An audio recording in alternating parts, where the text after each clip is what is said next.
शुरू कीजिए। बोले श्री प्राणनाथ प्यारे की जय।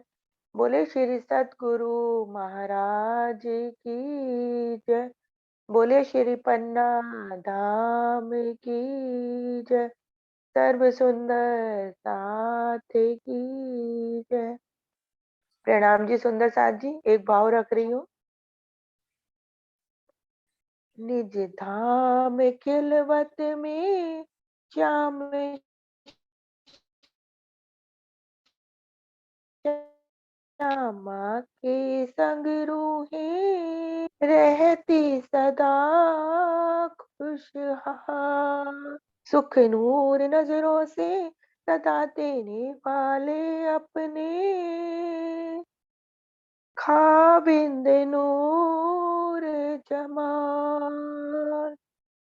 निज धाम खिलवत में श्याम श्यामा के संग रूहे रहती सदा खुशहाल। सुख नूर नजरों से सदा देने वाले अपने खाविंद नूर जमाल। माशूक चरणों को रूनैनों में राखूं, कित जान ना देऊं, पलकों को यूं ढापूं।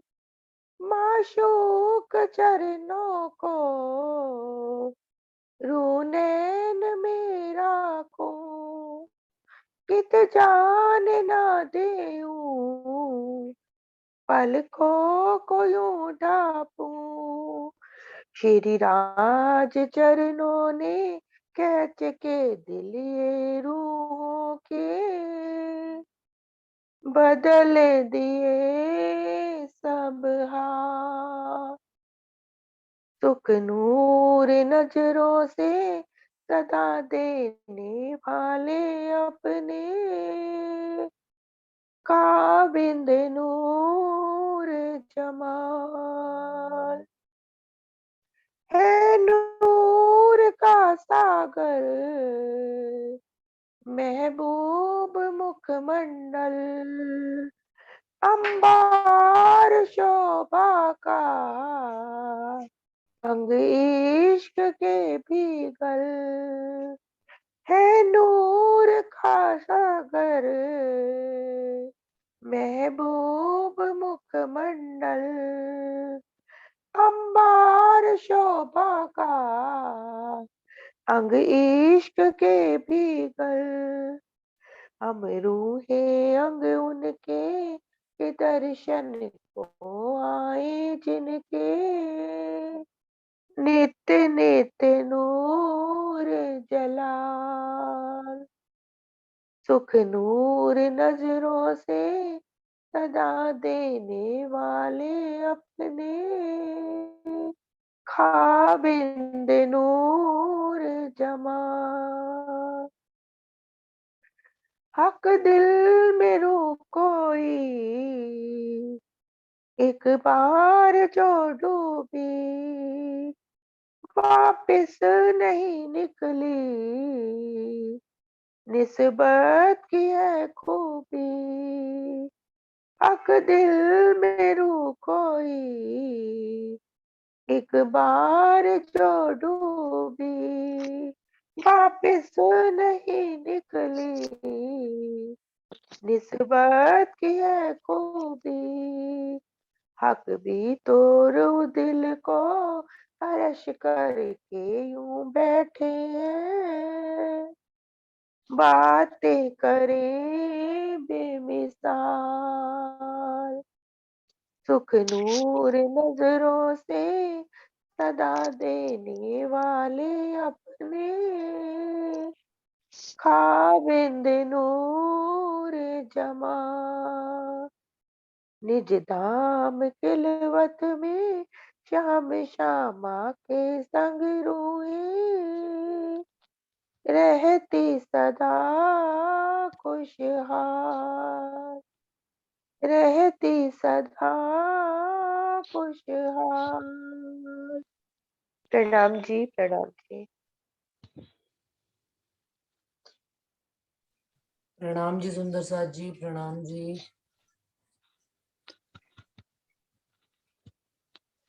बोलिए श्री प्राणनाथ प्यारे की जय। बोलिए श्री सतगुरु महाराज की जय। बोलिए धाम धनी अक्षरातीत पिया जी आपकी सदा ही जय। समस्त सुंदर साथ की जय। वंदो सतगुरु चरण को करूं सप्रेम प्रणाम। अशुभ हरण मंगल करन धनी श्री देव चंद्र जीना। श्री प्राणनाथ निज मूलपति श्री महराज सुनाम। तेज कुंवर श्यामा युगल जिक पल पल करूं प्रणाम। पिया जिक पल पल करूं प्रणाम। प्रथम लागू दो चरण को धनिये न छोड़ाइयो खिन। लाख तली लाल एड़िया मेरे जीव के ही जीवन। मेरे जीव के ही जीवन। प्रणाम जी सुंदर साथ जी। समस्त सुंदर साथ जी के चरणों में कोटान कोट प्रणाम। सिंगार प्रकरण 1 चौपाई 53 चल चुकी थी। जैसा कि हम सबको पता है कि खिलवत, परिक्रमा, सागर, सिंगार, ये चारों प्रकरण पन्ना जी, ये चारों किताबें पन्ना जी में उतरी हैं और चारों ही परमधाम की गुज खिलवत की बातों के लिए उनमें वर्णन आया है। सागर में यदि हम पढ़ते हैं तो राज्जी का श्रृंगार 3 बार और श्यामा जी का श्रृंगार 2 बार वर्णन है। जब 3 बार और 2 बार श्रृंगार वर्णन हो चुका तो इससे ऊपर क्या रह जाता है। परंतु श्रृंगार में सुंदर साथ जी एक एक अंग का बारीक से बारीक वर्णन उन्होंने किया, इंद्रावती जी ने, ताकि हम सब सुंदर साथ के अंदर राज्जी और श्यामा जी की शोभा, उनका स्वरूप, उनका श्रृंगार सब हमारे अंदर, जब उनका बारीकी से रोम रोम में वर्णन किया जाएगा तो हमारे अंदर भी वो वैसे ही बस जाएगा। और जब राज्य का बस जाएगा तो परम धाम हमसे दूर नहीं और धनी हमसे दूर नहीं। तो अब जो पहला प्रकरण है उस प्रकरण में इंद्रावती जी कह रहे हैं कि जिनसे ये वर्णन कराया गया, इंद्रावती जी अपना तो बताया ही है कि उन्होंने कहा कि मेरे को राजी महाराज का हुक्म हुआ है कि मुझे बैठाओ कर श्रृंगार अपने दिल में और वर्णन करने के लिए कहा है। और साथ में हम मोमिनों की भी सिफत पहले प्रकरण में गा रहे हैं इंद्रावती जी कि मोमिन कैसे होंगे कि 14 तबक एक अर्श के साहिब बिना सब करें तरक। और मोमिन कौन है? फकीर है, अतीम है, पाक दिल, पाक रूह। इनके मोमिनों के बराबर कई कोट भी खलक मिल जाए तो इनके बराबर दुनिया में कोई आ नहीं सकता। ऐसे मोमिनों से राज्जी महाराज कह रहे हैं, इंद्रावती जी कह रहे हैं कि धनी ने अपनी सारी बात, अपनी निज घर की बात और अपने स्वरूप और शोभा श्रृंगार का वर्णन करवाया है। अब मोमिनों के ही आगे जो चौपाई चल रही है उसमें उन्होंने लिखा है कि अर्श अरवाहों को चाहिए खोले रूह की नजर। दुनिया की नजर से हमने कुछ भी चीज नहीं देखनी है और कहाँ की रूह की नजर से, आत्म की नजर से सब चीजों को देखना। और संसार तब हमें आम खलक कैसे दिखेगी? जैसे कबूतर की भांति एक बाजीगर कबूतर बनाता और मिटाता है। तो उसके लिए इंद्रावती जी कह रहे हैं हम सब रूहों को, सुंदर साथ को, कि यहाँ पर हम सब के अंदर क्या होनी चाहिए? बेशकी होनी चाहिए। हर चीज के बारे में बेशकी, धनी के बारे में, धनी की वाहिदत के बारे में, धनी के इश्क और इल्म के बारे में। जब बेशकी आ जाएगी हमारे अंदर, यानी ईमान खड़ा हो जाएगा, तो फिर आगे वर्णन भी उतनी ही दृढ़ता से होगा, उतना ही गहराई से हम धनी को जान पाएंगे और समझ पाएंगे। उसी बात को आगे करते हुए इंद्रावती जी कह रहे हैं, जो चौपाई पिछली बार हमने छोड़ी थी और बीच में क्योंकि एक हफ्ता गैप आ गया तो सारा वर्णन इसीलिए प्रारंभ से कर रहे हैं। इत सब मुतलकियां चाहिए वर्णन करना मुतलक, लिखिया आखिर जाहिर होसी सूरत बक्का जात हक। कि यहाँ पर सब मुतलकिया, हर चीज में बेशकी चाहिए। कौन सी? परमधाम के बारे में वर्णन करना मुतलक, और निश्चित रूप से वर्णन भी किसका करना है?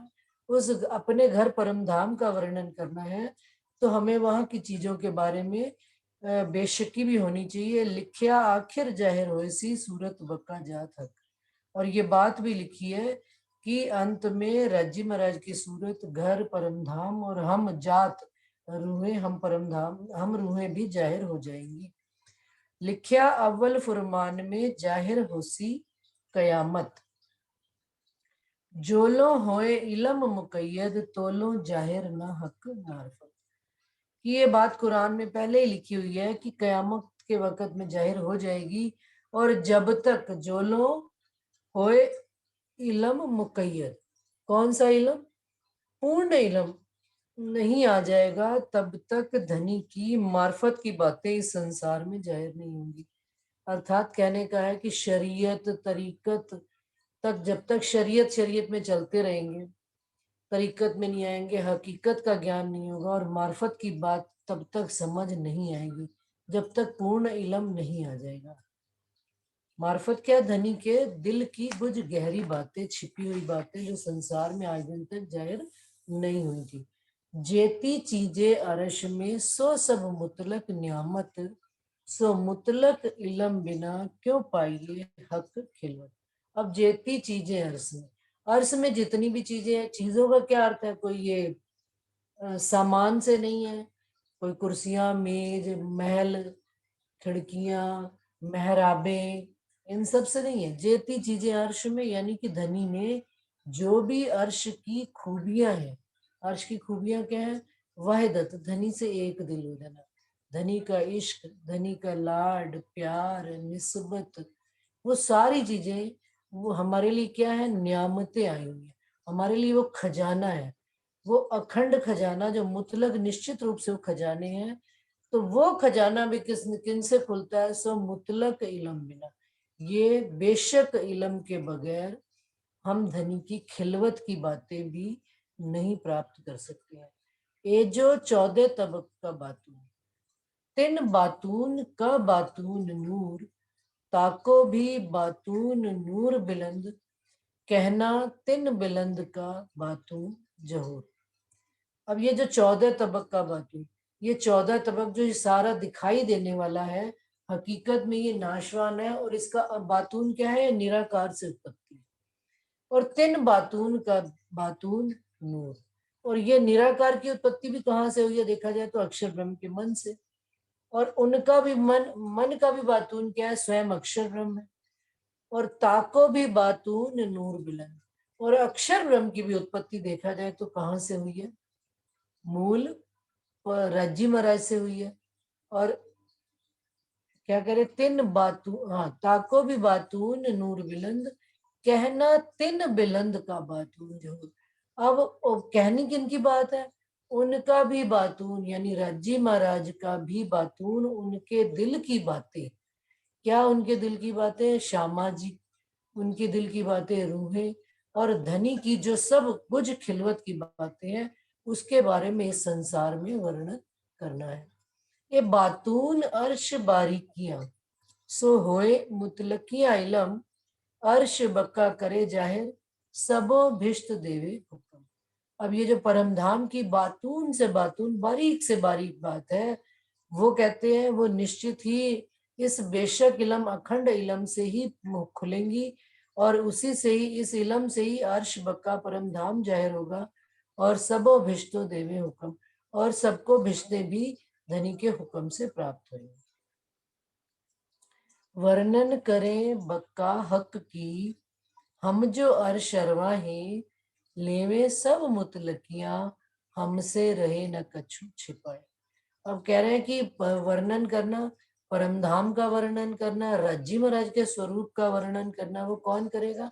हम जो परमधाम की रूह है, जिनकी धनी से निस्बत है, संबंध है। मैं मेरे धनी की हूं तो धनी भी तो मेरे ही है। तो उनके स्वरूप का वर्णन करने के लिए पहले हमारे दिल में क्या होना चाहिए? लेवे सब मुतलक। हमारे अंदर हर चीज के बारे में निश्चितता होनी चाहिए, बेशकी होनी चाहिए, ईमान होना चाहिए कि हाँ, धनी ने ऐसा कहा है तो ऐसा ही है, उसमें कहीं कोई खोट है ही नहीं। जैसे एक कभी किसी ने कहा कि सुई की नोक में से हाथी निकल सकता है। तो बड़े सारे लोग बैठे हुए थे वहां पर, तो सब बहस करने लग पड़े, ये कैसे हो सकता है, ऐसे कैसे हो सकता है, वैसे कैसे हो सकता है। तो एक जो बैठे हुए थे परमात्मा पे यकीन करने वाले, तो वो चुप बिल्कुल शांत होकर बैठे हुए थे। तो चार लोगों को लगा कि भाई ये बंदा बिल्कुल शांत होकर बैठा, इससे भी तो पूछूं।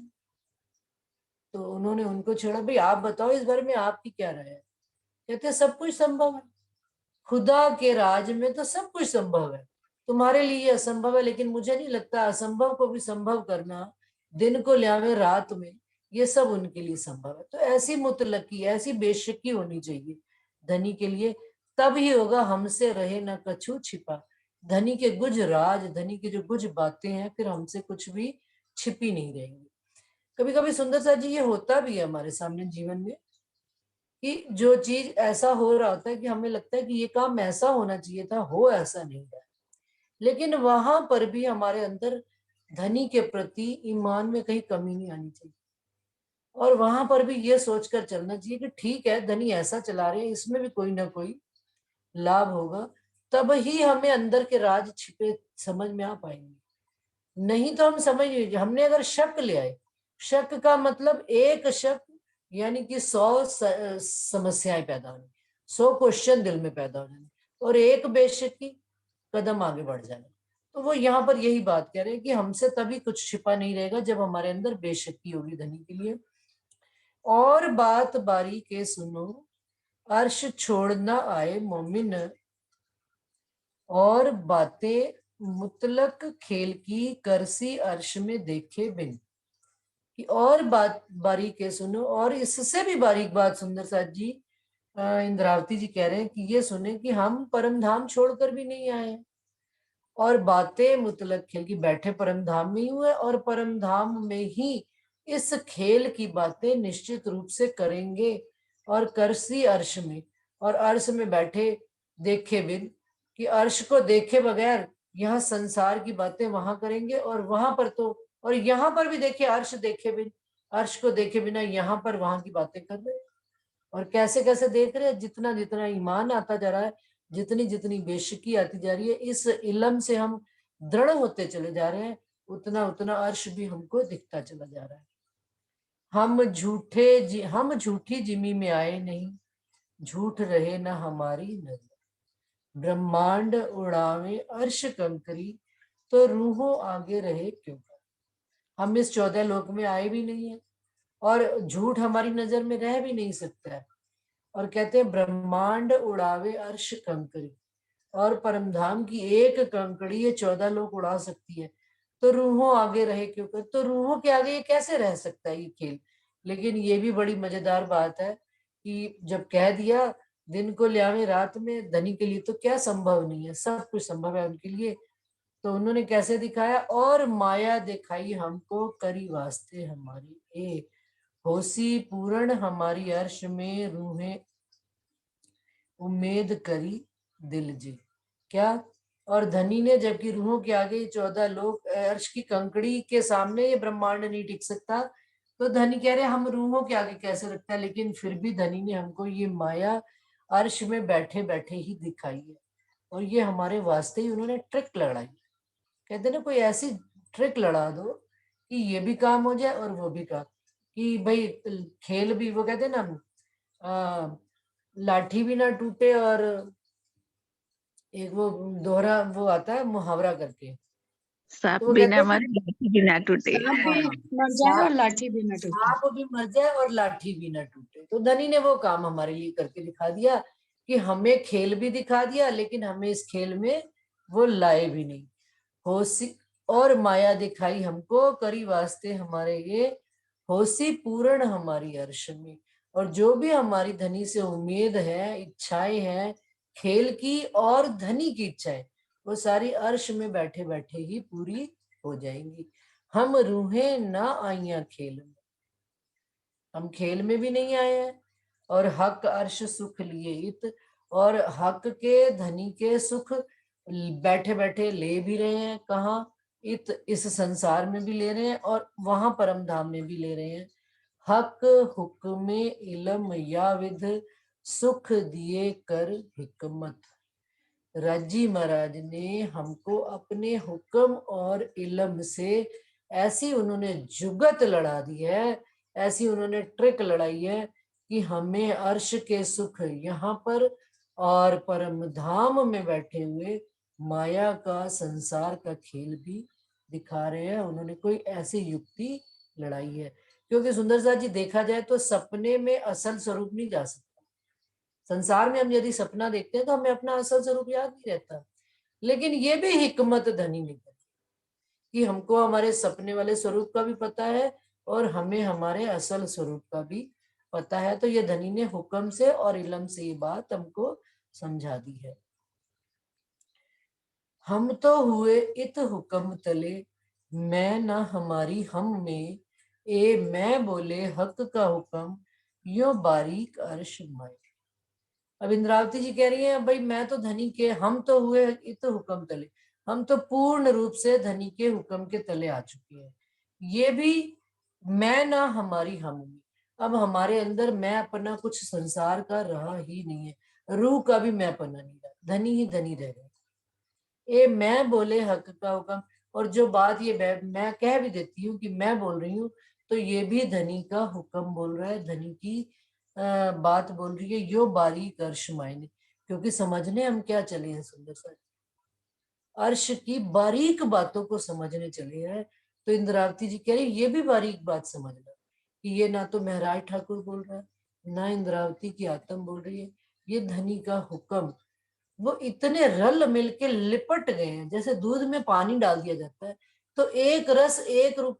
तो आत्म और राज्जी, इंद्रावती जी इस बात को वर्णन करने में भी मतलब इतनी तरह से कर रहे हैं, पर अपनी बात को मतलब जैसे जो अनुभव की जाती है बात, वो जुबा में नहीं आ पाती।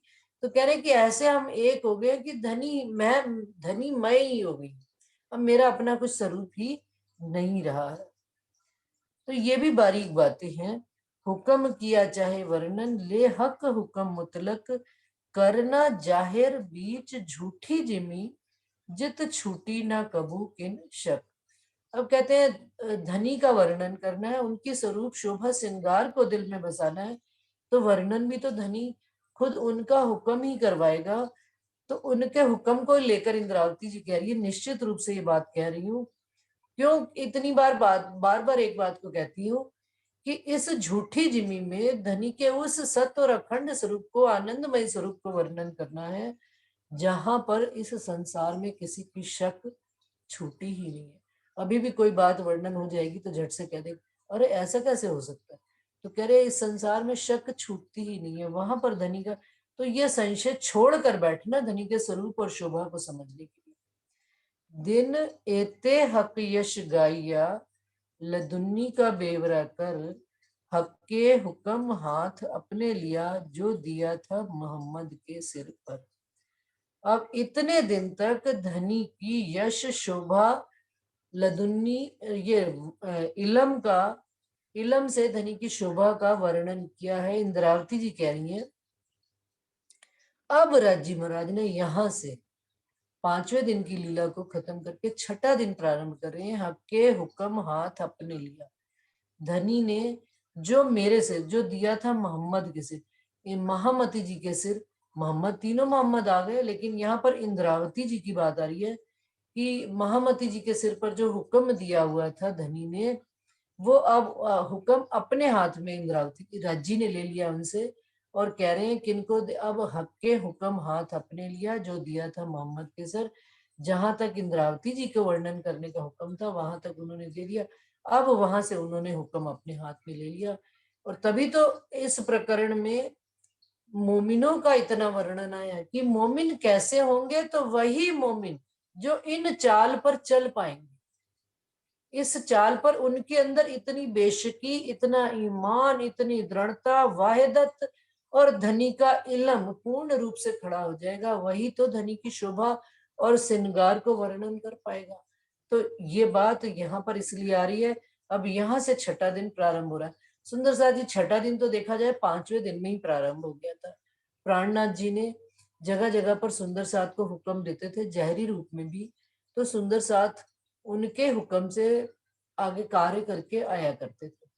पावर ऑफ अटार्नी भी हम इसको कह सकते हैं कि जैसे मुझे किसी ने मुझे मेरे घर की चाबी जो है मेरे पति ने दे दी, पावर ऑफ अटार्नी, कि भाई तेरे को राइट है पूरा अपने घर में, तू जैसा मर्जी चला, मुझे रात दिन तंग मत किया कर।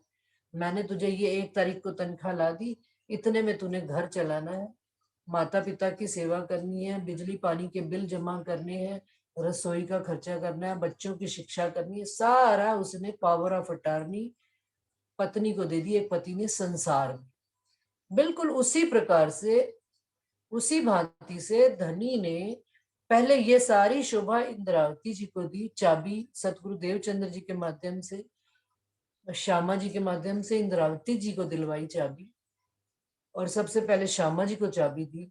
और अब वही चाबी राज्जी महाराज इंद्रावती जी से लेकर अब हम सब सुंदर साथ को दे रहे हैं।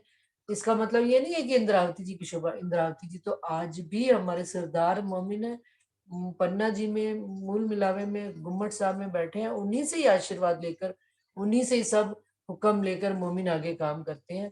परंतु जो चौपाई यहाँ पर कह रही है कि धनी ने अब हुक्म अपने हाथ में ले लिया कि जैसा जैसा मोमिन जितना जितना इस राह पर चलते चले जाएंगे, उनको वैसी वैसी ही शोभा प्राप्त होती चली जाएगी। तो अब अगला प्रकरण, सुंदर सा जी समय कितना रह गया, तो मैं प्रकरण शुरू करूं, नहीं तो फिर कल करूंगी। 4 मिनट ही रह गए दीदी। तो बस ठीक है, प्रकरण दोहरा देती हूँ अभी यहाँ पर, और अगली मीटिंग में जो भी बात होगी वो कर के हुक्म हाथ अपने लिया, जो दिया था मोहम्मद के सिर पर, जो दिया था मोहम्मद के सिर पर। प्रकरण 1 चौपाई 65। प्रणाम जी सुंदर साथ जी, सब सुंदर साथ जी के चरणों में कोटाल को प्रणाम कर प्रणाम लें जी। आप? कर दो, फिर कर दो। हाँ जी, शुरू कीजिए। प्रकरण 2, हुक्म इश्क का द्वार खुल गया है। सुंदर साथ जी, अब यहाँ से राज्जी महाराज ने इंद्रावती जी से हुक्म अपने पास लेकर, महामती के सिर से हुक्म लेकर, अब मोमिनों के वास्ते उन्होंने परम धाम के, इश्क के, प्रेम के सारे दरवाजे खोल दिए हैं कि जो हादी के कदमों पर कदम धरेगा और जो धनी की राह पर चलेगा, उसके लिए धनी दोनों बाहें खोल कर, फैला कर खड़े हुए हैं। द्वार उन्होंने सब खोल दिए। अब यहाँ से कोई भी द्वार बंद नहीं है परम धाम का। जो मोमिन धनी को चाहेंगे, धनी के प्रति समर्पित होंगे, धनी के प्रति सब्र, ईमान, इश्क, शुक्र, गरीबी रखेंगे, उनके लिए, सब के लिए ये रास्ता खोल दिया गया है।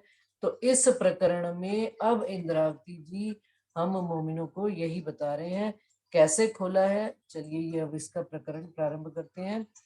अब हुक्मे द्वारा खोलिया लिया अपने हाथ हुक्म, दिल मोमिन के आय के अर्श कर बैठे खसम। अब धामधनी अक्षरातीत राज्जी महाराज ने अपने हाथ में हुक्म को लेकर, स्वयं अपना हुक्म अपने हाथ में लेकर, यानी अब एक स्वरूप होकर ही राज्जी महाराज खुद हुक्म के साथ एक स्वरूप होकर कहाँ आकर बैठ रहे हैं? मोमिनों के दिल में। अर्श में बैठ रहे हैं, तो अर्श उन्होंने कहाँ बनाया? मोमिनों के दिल को ही अपना घर बनाया। दिल मोमिन के, मोमिनों नहीं आया है। सिंधी में आता 12,000 के दिल मोमिन अर्श हैं, लेकिन यहाँ पर उन्होंने कहा है कि दिल मोमिन के आय के अर्श कर बैठे खसम। मोमिन के दिल में उन्होंने अपना घर बनाया है। तो वो घर में जिस दिल में धनी आप बैठेंगे तो उस दिल में क्या क्या नियामतें होंगी, जरा हम तौल मोल करेंगे अपने साथ कि हमारा दिल यदि अर्श है और हमारे दिल में धनी बैठे हैं तो हमारे दिल में ये सारी नियामतें एक एक करके आ रही हैं, हम उसको महसूस कर रहे हैं या नहीं कर रहे हैं, ये भी आगे आगे पता चलता चला जाएगा। हक अर्श दिल मोमिन और अर्श हक खिलवत, वाहिदत बीच अर्श के है अर्श में अपार नियामत। अब राजी महाराज का तो घर अर्श परमधाम है, तो उन्होंने अब परमधाम अर्श मोमिनों के दिल को बनाया है, और जहां पर अर्श होगा, जहां पर, तो उस अर्श में क्या होगा, और अर्श हक खिलवत, धनी की खिलवत, धनी का मूल मिलावा, खिलवत नामक खिलवत खाना किसको कहा गया, मूल मिलावा, जहां पर रज्जी श्यामा जी और रूहें हम सब एक रूप एक स्वरूप होकर बैठे हुए हैं, और वाहिदत बीच अर्श के, और उस मूल मिलावे में वाहिदत है, सबके दिल में एक ही बात है, धनी और पिया है अर्श में अपार नियामत। इस तरह से परमधाम में अपार नियामतों का, अनंत नियामतों का खजाना है, तो वो धनी अर्श समेत हमारे दिल में आकर बैठे। ए साहिदी जाहिर सुनो जो लिखी माहे फुरमान, अर्श कया दिल मोमिन अर्श में सब पहचान। अब इस बात की वो कहते हैं गवाही भी से हमें सुन लेनी चाहिए जो कुरान में लिखी है, ऊपर तले अर्श कहूं न कया, अर्श कया तो मोमिने दिल कलू, कि ना तो ऊपर ना नीचे ना दाएं ना बाएं कहीं नहीं कहा गया, मोमिनों के दिल को ही धनी ने अपना घर बनाया है, ये बात कुरान में पहले ही लिखी गई है। और अर्श में सब पहचान, और घर में सारी पहचान भी छिपी हुई है। कैसे, हक हादी रूहें अर्श में, इश्क इल्म बेशक, जोश हुक्म मेहरबानी, हकीकत मार्फत मुतलक। अब परमधाम में क्या क्या चीजें होती हैं वो बता रहे हैं।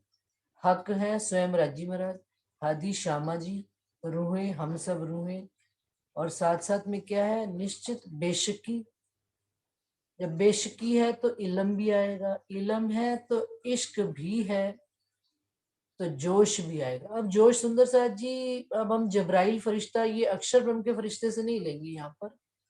अब जोश ये कहाँ का है, परमधाम का।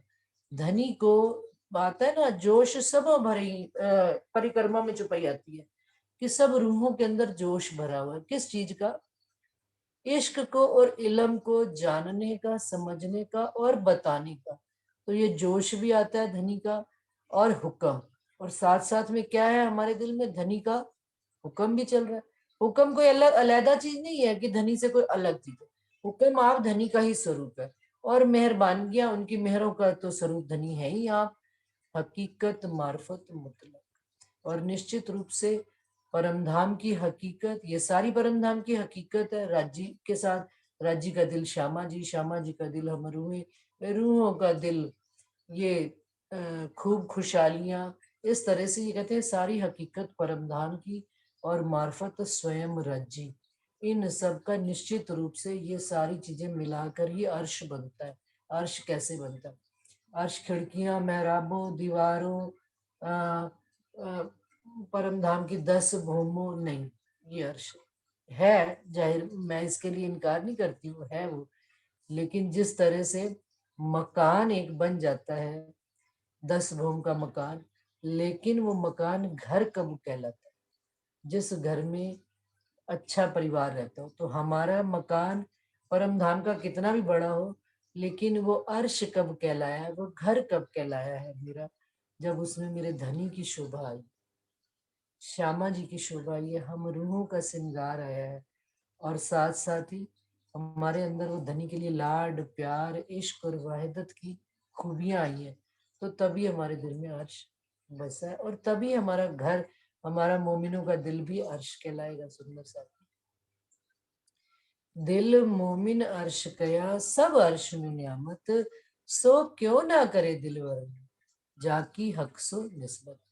तो अब सुंदर सा जी हमारे मोमिनों के दिल को राजी महाराज ने इस तरह का ऐसा अर्श कहा है, तो उस अर्श में सारी परमधाम की वो सारी नियामतें हैं, वो सारी खूबियां हैं जो धनी से हमको जोड़ती हैं। तो फिर जब हम धनी से जुड़ गए हैं और धनी ही हमारे दिल में आकर बैठ गए हैं, तो सो क्यों ना करे दिल वर्णन। तो क्या वो दिल धनी का वर्णन किए बगैर रह सकता है? जाकी हक सो निस्बत, जिसका धनी से संबंध है तो वो निश्चित रूप से धनी का ही वर्णन करेगा। जैसे अब हम संसार में बैठे हैं सुंदर साथ जी, संसार में कोई भी चीज, अच्छी चीज हमें मिलती है, हमें मान लीजिए कोई पति नहीं ला दी, डायमंड की चीज ला दी, कोई संसार का तो संसार से ही नमूना दिया जाएगा, वैसे है कोई नमूना नहीं धनी के साथ कहीं पर भी मिलान। लेकिन 10 जनों को बताते हैं ना, कोई आया पहन के, शादी में भी गए, ब्याह में भी गए, इधर भी गए उधर भी गए, घर में कोई आई ननद भाभी रिश्तेदार पे, देखो मेरे को तो डायमंड का सेट, ये पत्थर है, लेकिन कितना इनका अहंकार आ जाता है। तो क्यों ना करूं करे दिल वर्णन, जिस दिल में धनी आप आकर बैठे, तो क्या उनका वर्णन ये दिल नहीं करेगा? और चार सुंदर साथ को मिलकर बैठकर सुनाएगा नहीं उनकी शोभा वर्णन? बिल्कुल निश्चित रूप से सुनाएगा, क्योंकि हमारी धनी से निस्बत भी है, संबंध है, संबंध जुड़ गया, संबंध की पहचान हो गई, पूर्ण इलम आ गया, पूर्ण धनी की शोभा दिल में बस बता रहे हैं, तो वर्णन भी उनका करना दिल शुरू कर देता है। सब बातें हैं अर्श में, और अर्श में वाहिदत, हौज जोए बाग रश में, अर्श में हक खिलवत। परम धाम में सारी ही बातें हैं, वाहिदत भी हैं। अब हौज कौसर, जमुना जी, फूल बाग, नूर बाग, बट पीपल की चौकी, सारी चीजें ही परम धाम में। ये सब क्या है? खेलने के ठौर है हमारे, हमारी लीला के ठौर है। ये सारी चीजें, इन सब चीजों की शोभा किन से है? राज्य से, रूहों से। कोई चीज वीरान है यदि इनके अंदर कोई लीला ही नहीं है, लेकिन यही चीजें सब बसी हुई हैं। का संसार में जितनी चीजें हैं सब वीरान है, लेकिन परम धाम में वीरान नाम का शब्द ही नहीं है। परम धाम में सब कुछ बसावट ही बसावट है। किस चीज की? धनी की धनी, क्योंकि वहां पर हर चीज चेतन है। तो कहते हैं अर्श में हक खिलवत, और अर्श में ही धनी की और हमारी रूहों की बातें और मूल मिलावा, और जो एक दिल की बात है वो भी सब चीजें हैं। सो अर्श कया दिल मोमिन, सो काहे न करे वर्णन। कहते हैं अब उस मोमिनों का दिल जो अर्श कहा गया है, तो वो दिल, जिस दिल में धनी आकर बैठे हुए हैं, जिस दिल में वो अर्श परम धाम